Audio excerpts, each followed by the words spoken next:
ব্যবসা বাণিজ্যের বিশ্লেষণ নিয়ে ডিবিসি নিউজের নিয়মিত আয়োজন ইসলামিক ব্যাংক টালিখাতায় স্বাগত জানাচ্ছি। আপনাদের সাথে আছি আমি রিফাত তাসনুভা। কৃষি যন্ত্রায়নে এখনও বিদেশ নির্ভর বাংলাদেশ। কৃষিতে ব্যবহৃত যন্ত্রপাতি দেশে তৈরিতে বড় বাধা জটিল কর কাঠামো। উদ্যোক্তারা বলছেন নীতি সহায়তার অভাবে সুযোগ থাকার পরও দেশে উৎপাদন করা যাচ্ছে না কৃষির আধুনিক উপকরণ।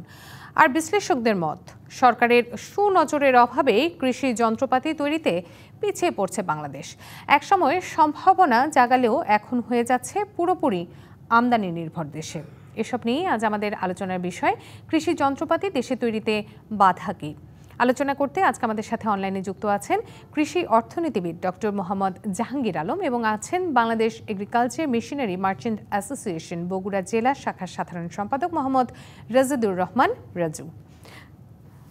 আমি দেখতে পাচ্ছি জনাব জাহাঙ্গীর আলম এরই মধ্যে আপনি আমাদের সাথে যুক্ত হয়েছেন। হয়তো জনাব রাজুকে আমরা আরও কিছুক্ষণ পরে পাবো। আপনাকে দিয়ে একটু শুরু করছি। আপনার কাছে একটু জানতে চাচ্ছি, এখনও কিন্তু কৃষি যন্ত্রপাতি আমদানি নির্ভর, পুরোটাই আমদানি নির্ভর, কিন্তু যন্ত্রাংশ কিছু কিছু জায়গায় বিশেষ করে বগুড়াতে একটি হাব রয়েছে তৈরি করা হচ্ছে। আপনার কাছে একটু জানতে চাই যে এই যন্ত্রপাতি তৈরিতে যে যন্ত্রাংশগুলো আমদানি করা হয় সেগুলোতে একটি মোটা শুল্ক দিতে হয়। এই সমস্যাটার সমাধান আসলে কবে হবে? এটা কিন্তু দীর্ঘদিনের অভিযোগ যারা উৎপাদনে গেছেন তাদের।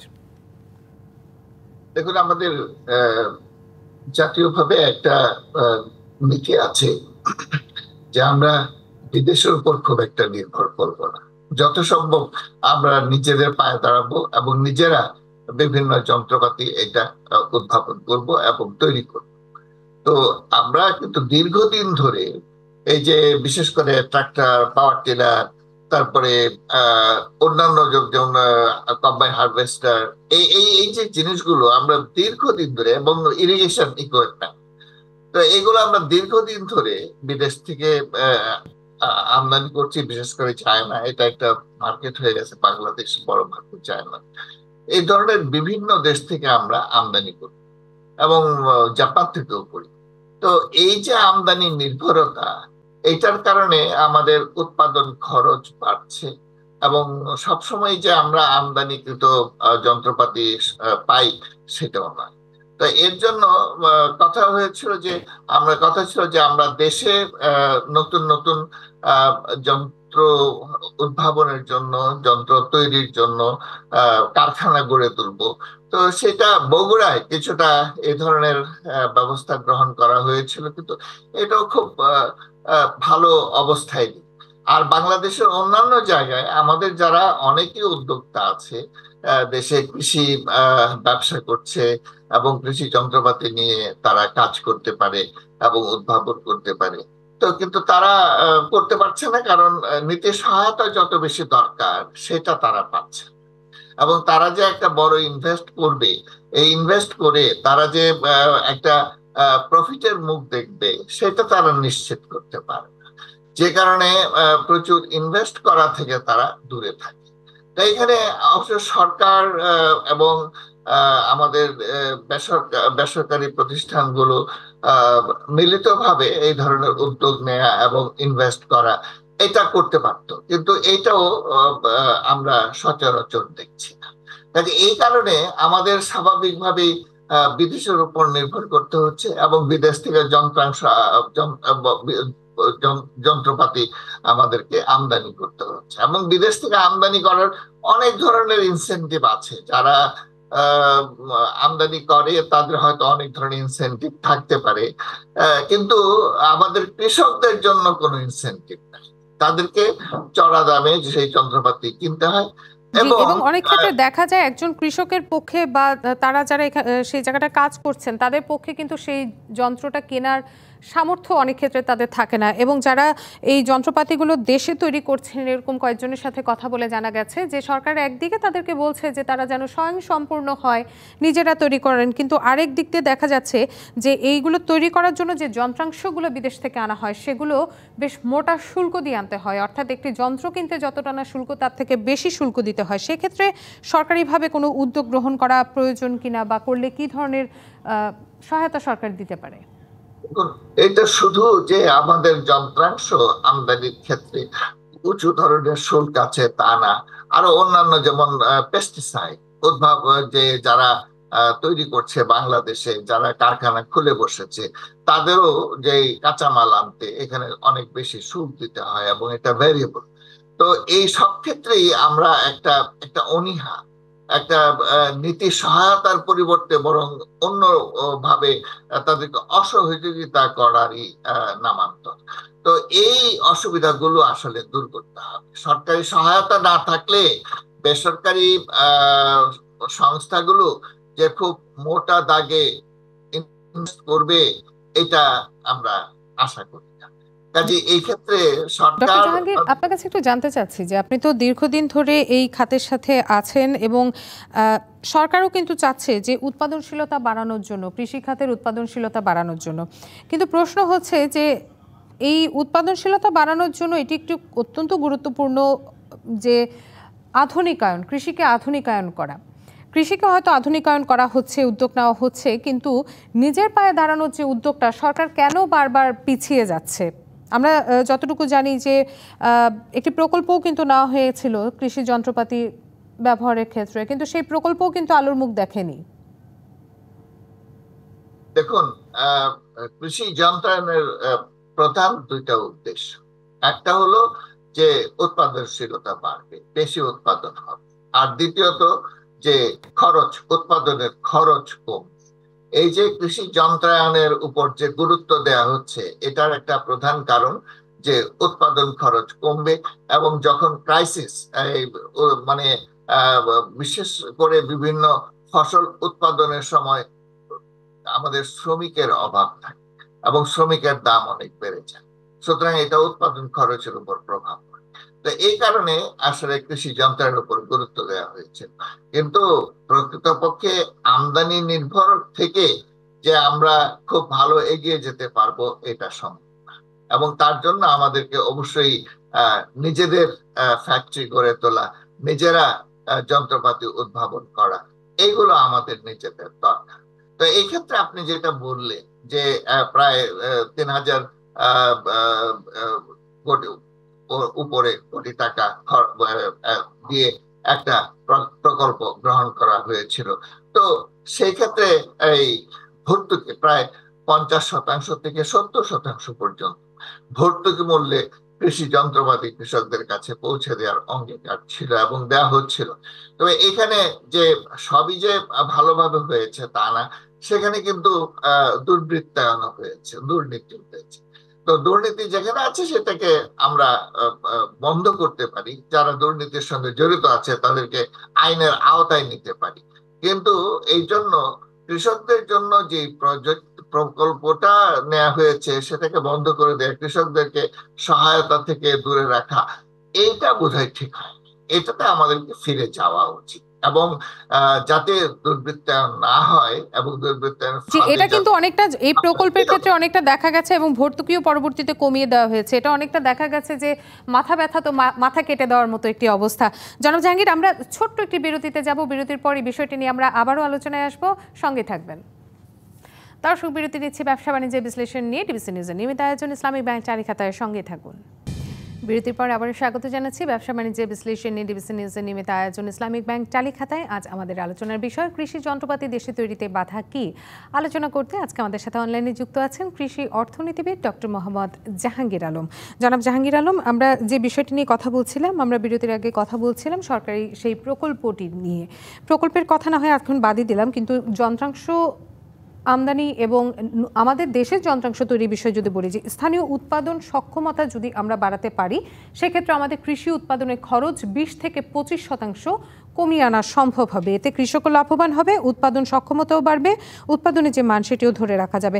আপনি কি মনে করছেন যে আমাদের দেশে কেন এই উৎপাদনটা করা সম্ভব হচ্ছে না, বারবার কেন আমরা পিছিয়ে যাচ্ছি? সেক্ষেত্রে কি স্থানীয় উৎপাদন বাড়াতে বিশ্ববিদ্যালয়গুলো কিংবা গবেষণার আমাদের যে প্রতিষ্ঠানগুলো রয়েছে তাদের কোনো ঘাটতি রয়েছে কিনা? দেখুন, আমাদের প্রত্যেকটা গবেষণা প্রতিষ্ঠানে এগ্রিকালচার ইঞ্জিনিয়ারিং একটা ডিপার্টমেন্ট আছে, যেমন বাড়িতে, বিড়িতে এবং অন্যান্য প্রতিষ্ঠানেও এগ্রিকালচার ইঞ্জিনিয়ারিং ডিপার্টমেন্ট আছে, এবং তারা প্রত্যেকেই বিভিন্ন যন্ত্রপাতি উদ্ভাবন করছে এবং এটা যাতে করে ব্যবসায়িক পর্যায়ে উৎপাদন করা যায় তার জন্য ব্যবস্থা করছে। ওদিক দিয়ে হয়তো কোনো সমস্যা নাই, এবং এটা যদি চাহিদা না থাকে তাহলে আমাদের গবেষকরা যে এগুলো উদ্ভাবন করবে লাগাতার করে যাবে তাও নয়। কাজে আগে আমাদের এটা চাহিদা সৃষ্টি করা দরকার, এবং এখানে আমাদের যে যদি কারখানা, ব্যক্তি উদ্যোগে কারখানা গড়ে তোলা দরকার, এবং ব্যক্তিগত উদ্যোগে কারখানা গড়ে তুলতে হলে অবশ্যই এখানে সরকারের সহায়তা করা দরকার, যেমনি ভাবে নীতি সহায়তা করা দরকার, অনেক ক্ষেত্রে আর্থিক সহায়তা দরকার। তো এইটা যদি না হয় তাহলে হঠাৎ করেই যে এই ধরনের কারখানা গড়ে উঠবে কৃষি যন্ত্রপাতি উদ্ভাবনের জন্য, সেটা হয়তো ঠিক না, এটা হয়তো সম্ভব না। আরেকটা জিনিস যে যে আমাদের যে যন্ত্রপাতি আমদানি হয়, দেখেন এখন যন্ত্রপাতির দাম অনেক বেড়ে গেছে। তার প্রধান কারণ হলো যে ডলারের দাম বেড়ে গেছে, এবং ডলারের দাম বাড়তে আমাদের যে আমদানিকৃত পণ্য এটার দাম অনেক বেড়ে গেছে, এবং এতে করে এটি হিসাবে কিন্তু বলা আছে যে গত এক বছরে এই সমস্ত যন্ত্রপাতি আমদানির ক্ষেত্রে কিন্তু প্রায় 25% ব্যয় বেড়েছে। এই যে ব্যয়টা বাড়লো, এই বৃদ্ধি, কৃষকরা তো স্বাভাবিকভাবে এত দাম দিয়ে যন্ত্রপাতি কিনবে এটা সম্ভব হয় না, এবং এর জন্যই সেখানে প্রাথমিক অবস্থায় সেখানে ভর্তুকি দেওয়ার বিধান রাখা হয়েছিল, এবং ভর্তুকি দেওয়ার বিধানটা রাখা হয় এর জন্য যে কৃষকদেরকে উৎসাহিত করা এবং তাদেরকে ক্ষমতায়ন করা, যাতে করে তারা এটা যন্ত্রপাতি কিনতে পারে। তো এখানে কিছু সমস্যা আছে, তো সমস্যা দূর করতে হবে, এবং সমস্যা দূর করতে হবে এবং সেখানে ভর্তুকি দিতে হবে। হতে পারে যে আগে যেখানে 50% ছিল এবং হাওড় অঞ্চলে এবং অন্যান্য এলাকায় 70% ছিল, সেটা হয়তো কমিয়ে দেওয়া যায়, গভর্নমেন্ট সরকারের সামর্থ্য অনুযায়ী ভর্তুকিটা কমিয়ে আনা যায়। কিন্তু ভর্তুকি দেওয়া হবে না, বা ভর্তুকি স্কিম থাকবে না, বা এই ধরনের প্রকল্প থাকবে না, এটা কিন্তু ঠিক না।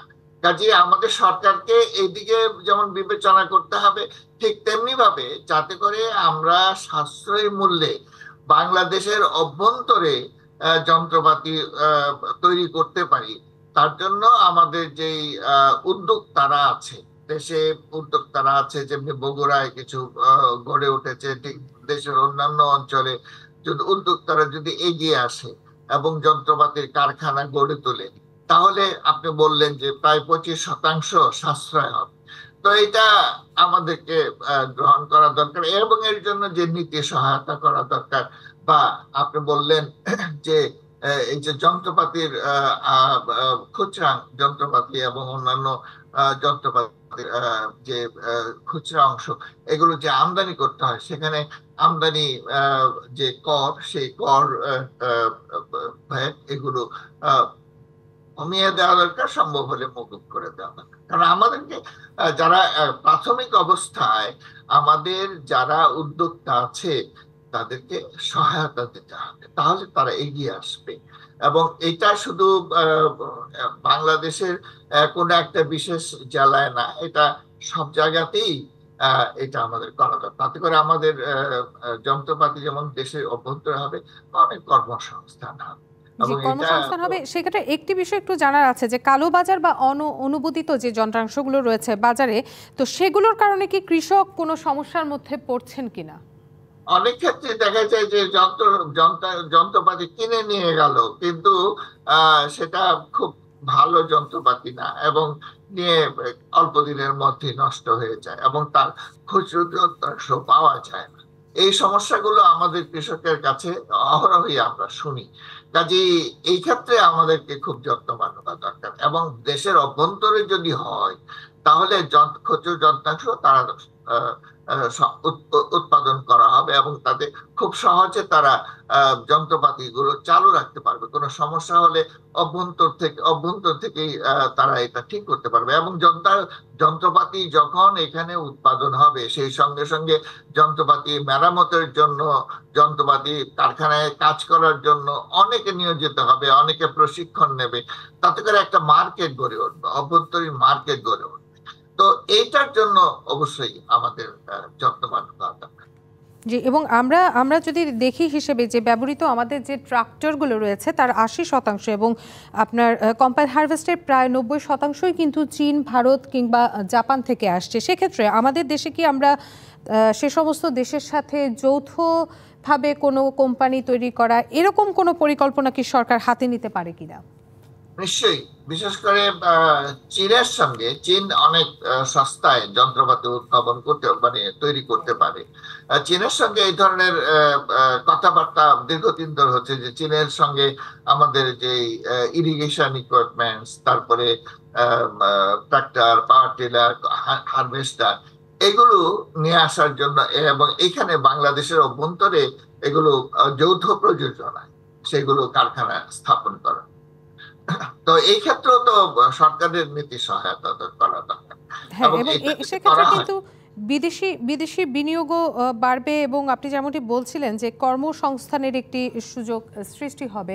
আমরা জানি যে এই যন্ত্রপাতিগুলো বেশিরভাগ যন্ত্রপাতি কেনার সক্ষমতা কিন্তু একজন কৃষকের বেশিরভাগ ক্ষেত্রেই থাকে না, এবং কোনো এক সময় যখন আমরা গরু দিয়ে ব্যবহার করা হতো চাষের জন্য কিংবা পরবর্তীতে ট্রাক্টর আসলো, তখন অনেক সময় দেখা যেত যে নিজেদের যন্ত্রগুলো নিজেরা তৈরি করার একটি সক্ষমতা কিন্তু বাংলাদেশে ছিল। এখন সেই জায়গাটা থেকে অনেকটাই দূরে চলে এসেছি, কারণ কৃষি খাতে একেবারে খুব আধুনিক যন্ত্রপাতি ব্যবহার করা, দীর্ঘদিন ধরে কিন্তু একই পদ্ধতিতে সেই একইভাবে কৃষিকাজ করে আসছে কৃষকরা। তো আপনার কাছে একটু জানতে চাচ্ছি যে যন্ত্রপাতির দাম বাড়লে খাদ্য নিরাপত্তার জন্য কোনো ঝুঁকি তৈরি হওয়ার কোনো সম্ভাবনা আছে কিনা? দেখেন, এখন যে আমাদের দেশে যে ইনফ্লেশন, খাদ্য মূল্যস্ফীতি যে হচ্ছে, এটার একটা প্রধান কারণ হলো যে এটা উপকরণের দাম বেড়ে গেছে, এবং উপকরণের দাম যখন বেড়ে যায় তখন খাদ্যের দাম বেড়ে যায়। তো এইটা কস্ট পুশ ইনফ্লেশন। তো এইটা কিন্তু বাংলাদেশে আছে। এখন আমরা যদি কৃষি যন্ত্রপাতির একটা বড় খরচ কৃষি যন্ত্রপাতির জন্য, এবং এটা তো আপনার লাঙ্গল দিয়ে চাষাবাদের ক্ষেত্রে এখন আমরা ট্রাক্টর, পাওয়ার টিলার করছি, এরপরে মাড়াই, ঝাড়াই, হারভেস্টিং সবকিছুতেই যন্ত্রপাতি এসে গেছে। তো এই ক্ষেত্রে এটার দাম তো বেশি। এখন এই দামটাকে কিভাবে কমিয়ে কৃষকদের কাছে পৌঁছে দেওয়া যায়, এর দুটা পদ্ধতি। একটা হলো যে আমরা কৃষকদেরকে সাশ্রয়ী মূল্যে এগুলো কেনার জন্য ব্যবস্থা করব, এবং সেই ক্ষেত্রে যথাসম্ভব ভর্তুকি দিব। আরেকটি বিষয় হলো যে আমরা লোকালাইজ বিভিন্ন স্থানীয়ভাবে আমরা যন্ত্রপাতি তৈরি করব। তো এই যন্ত্রপাতি তৈরির ক্ষেত্রে আমাদের কৃষকরা যারা উদ্যোক্তা আছে তারা যদি এগিয়ে আসে, এবং সরকার যদি এগিয়ে আসে, এবং পাবলিক প্রাইভেট পার্টনারশিপ, এটা দীর্ঘ সময় ধরে কথা আছে, এবং এর জন্য টাকাও রাখা আছে বাংলাদেশ ব্যাংক। তো এইগুলো আর কথার কথা হলে তো হবে না, এগুলো বাস্তবায়ন করতে হবে, এবং কৃষি একটা ক্ষেত্র, এবং এই বাস্তবায়নটাই আসলে আমরা দেখতে চাই, কারণ একই সাথে শ্রমিকের ঘাম ঝরছে এবং দেখা যায় চাষাবাদে অনেক সময় কিন্তু ব্যয় হচ্ছে। ডক্টর মোহাম্মদ জাহাঙ্গীর, আপনাকে অসংখ্য ধন্যবাদ জানাচ্ছি এতক্ষণ আমাদের সাথে থাকার জন্য। ধন্যবাদ। শেষ করছি ব্যবসা বাণিজ্য বিশ্লেষণ নিয়ে ডিবিসি নিউজের নিয়মিত আয়োজন ইসলামিক ব্যাংক চালিখাতা। এতক্ষণ সঙ্গে থাকার জন্য সবাইকে ধন্যবাদ।